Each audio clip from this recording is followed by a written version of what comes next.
Buenos días, yo soy Fernanda Bono de tercero A de Biotecnología y hoy vamos a explicar la relación que tiene el xenón y un sistema biológico y también cómo esto genera tanto nuevos potenciales que son aplicables para esta situación, así como sus relaciones y varios otros puntos que vamos a tocar. Antes de todo vamos a tener una pequeña introducción sobre cómo es esta interacción entre el sistema que sería el xenón, que llamamos así en estos videos, y el sistema biológico. En este caso hemos encontrado un artículo científico en Q1, o sea, de alta importancia científica, que como vimos antes también está relacionado con el cerebro, pero esta vez se enfoca más en su efecto anestesiante o sedante en los tejidos cerebrales, todo lo que sería el sistema nervioso central.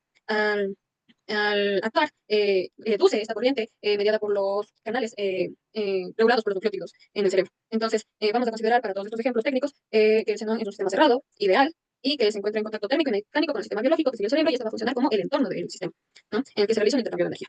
Entonces, vamos a comenzar con la planteación de la ecuación de estado. Aquí tenemos, como podemos ver, la ecuación si fuera un gas ideal, que sería la más dable de utilizar en el caso del xenón, porque ya sabemos que es como un gas ideal, pero asimismo tenemos esta de aquí, que es la de Van der Waals, ¿no? Esta es la ecuación de Van der Waals, que toma en cuenta, en cambio, coeficientes que tienen en cuenta la interacción de las partículas que permite que se acerquen más a gases reales. Pero en esta ocasión tomaremos más en cuenta un, una ecuación que está más cercana a la energía libre de Helmholtz. ¿Ya? Sabemos que la fórmula de la energía libre que lo vamos a presentar como A es igual a un menos Ts, donde U es la energía interna menos la temperatura por la entropía. Si nosotros tenemos que la energía libre está formulada, o sea, tenemos una función de intercambio, podemos decir que está la energía de forma ideal, ¿no? En estas mismas condiciones, más su energía de forma residual para acercarlo más a una ideal, ¿no? A las mismas condiciones, ¿no? Esto se puede reescribir de una forma reducida, tal que la energía sobre la constante de los gases ideales por la temperatura es igual a vendría siendo la forma reducida para este ecuación. Ahorita voy a explicar qué son todos estos símbolos. A residual de esta parte de acá. Entonces, esta T curviada hace referencia a la temperatura reducida, que sería la temperatura crítica sobre la temperatura normal, mientras que este símbolo tipo E, ¿no? Sería la densidad reducida, que sería eh, la densidad sobre la densidad crítica. ¿Por qué estamos contemplando estos valores críticos? Porque esta ecuación escribe las fases desde un punto, o sea, desde el punto triple dentro del, o sea, si tuviéramos el diagrama de fases, ¿no? Desde el punto triple, donde convive el sólido, líquido y el gaseoso, hasta el punto crítico, ¿no? Donde se vuelve un fluido supercrítico. Entonces, tiene todo el intervalo entre estos valores. Entonces, si consideramos eso, podemos tener condiciones como que la temperatura crítica, estos son datos que tiene el xenón ya dados. Esta es la presión de 5,842 megapascales a una densidad de 1113 kilogramos metros cuadrados y una presión molar de 131,29 gramos mol. ¿Ya? Estas son condiciones críticas, ¿no? Y en cambio vamos a establecer acá condiciones en las que va a estar en el punto triple, ¿no? O condiciones en las que estaría, mejor dicho, normalmente, que sería de 220 a 500 Kelvin, para este ejemplo, una presión de 0,1 megapascales hasta 10 megapascales, ¿no? Y estos son lo que consideraríamos ahorita, ¿ya? Entonces podemos pasar a la parte de los potenciales. Aquí vamos a comenzar con la energía interna. Entonces, nosotros ya conocemos que la diferencia de la energía interna es temperatura diferencial de la entropía, más menos, en este caso utilizaremos mayoritariamente el menos, presión diferencial volumen, ¿no?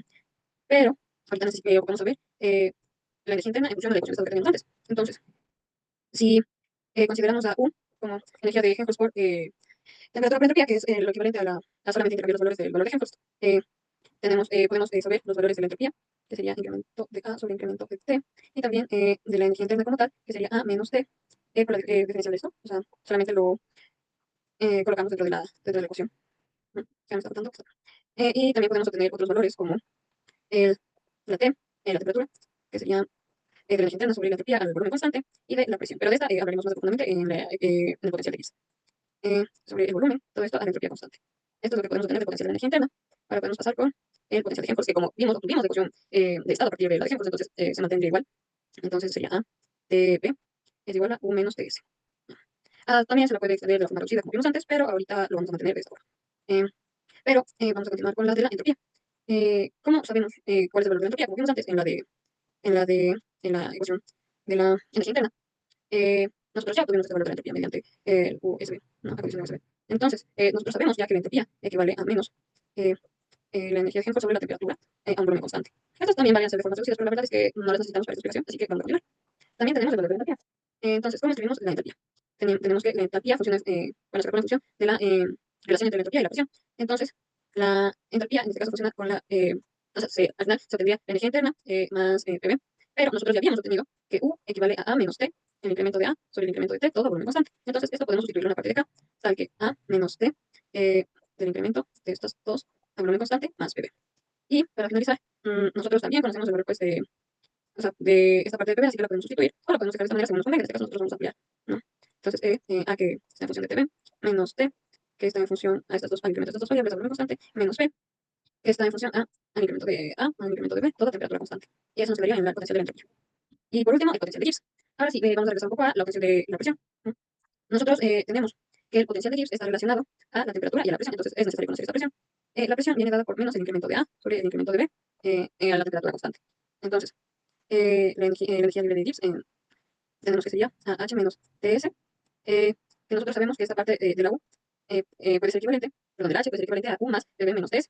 ¿No? Entonces tenemos que Gibbs es igual a más PB, donde pues A corresponde también a TP. ¿No? Y Gibbs está relacionado a TP.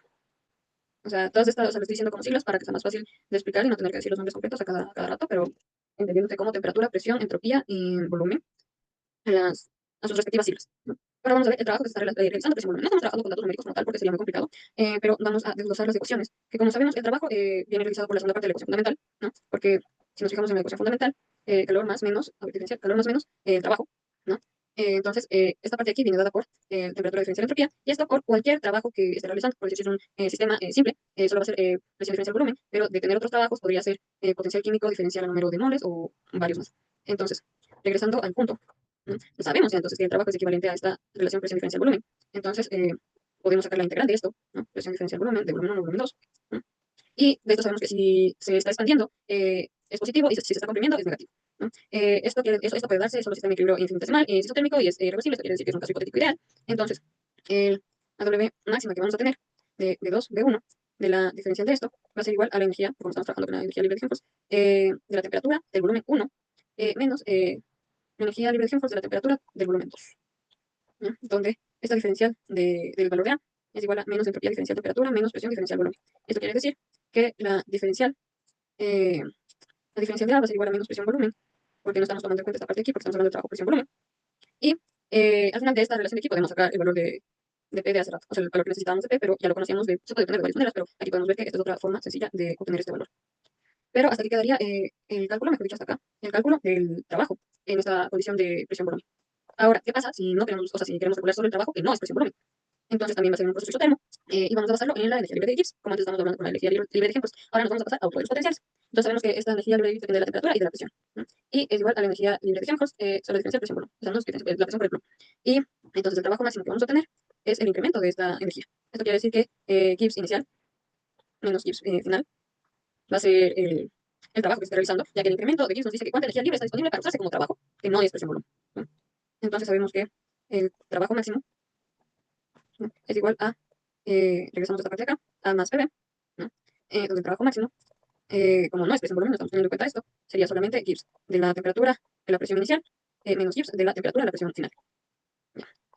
Ahora vamos a calcular el calor que está interviniendo en un proceso isobárico. O sea, si todo esto realizado en un proceso isobárico, como vimos, a presión constante, eh, se necesita determinar el calor que se está transfiriendo del sistema, que sería el xenón, al sistema biológico o viceversa. Entonces, sabemos que necesitamos saber el calor transferido a presión constante. Entonces, eh, el calor es igual al intercambio de entalpía. Entonces, si nosotros tenemos en cuenta que el intercambio de entalpía es la temperatura diferencial de la entropía más volumen diferencial presión, esto es igual a que la diferencial de la entropía es igual a temperatura diferencial de entropía, ya que esto es igual a cero, ya que estamos diciendo que este intercambio, o sea, diferencial de presión es igual a cero.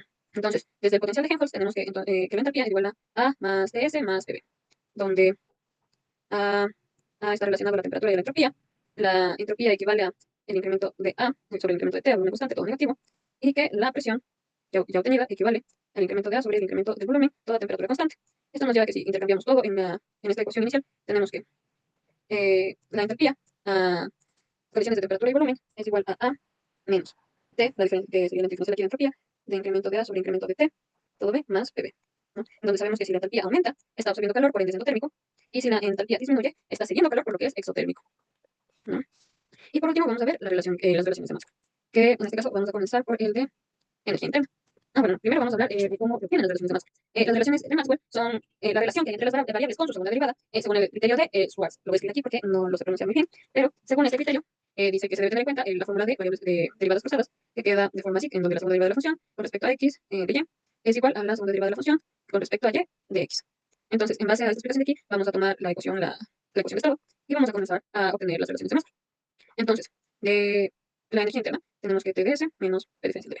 Entonces, vamos a sacar la segunda derivada en función primero de B y luego en función de S, en el que tendríamos que diferencial de T sobre diferencial de P, ds es igual a menos el incremento de P, incremento de S, todo al volumen constante.